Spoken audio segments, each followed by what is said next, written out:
Did you know there's a hidden system that has quietly run the global economy for over 50 years, controlling everything from oil prices to government policies?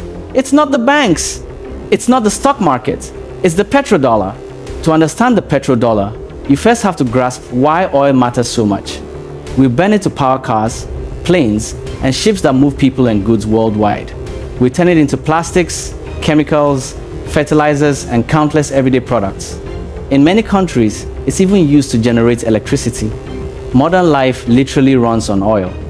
Because of this, the world buys and sells enormous volumes of it every day.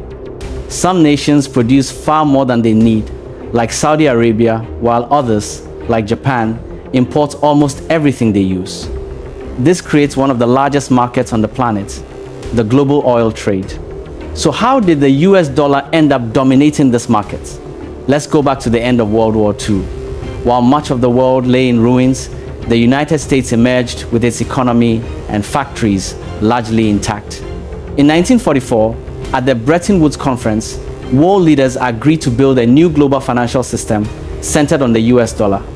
The US promised that dollars could be exchanged for gold, and many countries pegged their own currencies to it. But in 1971, President Richard Nixon shocked the world by ending the dollar's convertibility to gold, the so-called Nixon shock.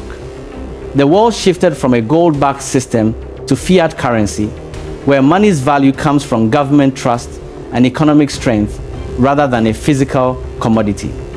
Even after losing its gold backing, the dollar stayed dominant.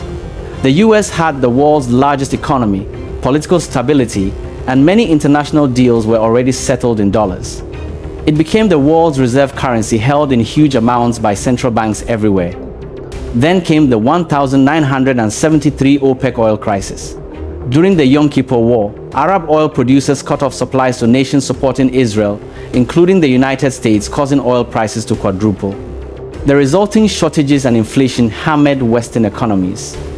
In response, the US struck a landmark deal with Saudi Arabia, the world's top oil exporter. Saudi Arabia agreed to price and sell its oil exclusively in US dollars. In return, the United States offered military protection and security guarantees. Other major oil producers soon followed. Suddenly, if any country wanted to buy oil on the global market, it needed US dollars. This arrangement became known as the petrodollar system. Here's why it matters. Because every nation needs oil, every nation needs dollars. Take Japan as an example. It imports nearly all its oil, so it must first acquire US dollars, hold large dollar reserves, and often trade with or invest in the US to keep them flowing. This creates constant global demand for the dollar. That demand keeps the currency strong, lets the US government borrow money more cheaply at lower interest rates, and gives America powerful tools like financial sanctions, since so many global transactions pass through US banks and systems. Oil-producing countries don't just hoard the dollars they earn. They recycle them, investing in US Treasury bonds, American companies, real estate, and global markets. This petrodollar recycling creates a self-reinforcing loop. Countries buy oil in dollars. Oil exporters earn dollars. They invest those dollars back into the US economy.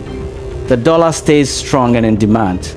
So, what's the future of the petrodollar? In recent years, countries like Russia, China, India, and others have pushed to trade oil in alternative currencies, the euro, yuan, rupees, or rubles. This is a core goal of the BRICS alliance, which seeks to reduce reliance on the dollar. But ditching the petrodollar isn't easy. Switching currencies disrupts long-standing contracts, pricing systems, hedging tools, insurance, and deep liquidity that only the dollar currently offers. It's like trying to move everyone off a dominant social platform overnight, possible in theory, but incredibly difficult in practice. China and Russia have made the most progress, settling more energy deals in yuan and rubles, especially where sanctions force their hand. China has launched yuan-denominated oil contracts and encourages yuan settlements with trading partners. Russia has cut its US Treasury holdings and boosted yuan use with China and India. Still, the shift is gradual, not sudden. Many countries reduce dollar use where politically necessary, but keep it where it's convenient and efficient. Even today, the majority of global oil trade remains dollar-denominated.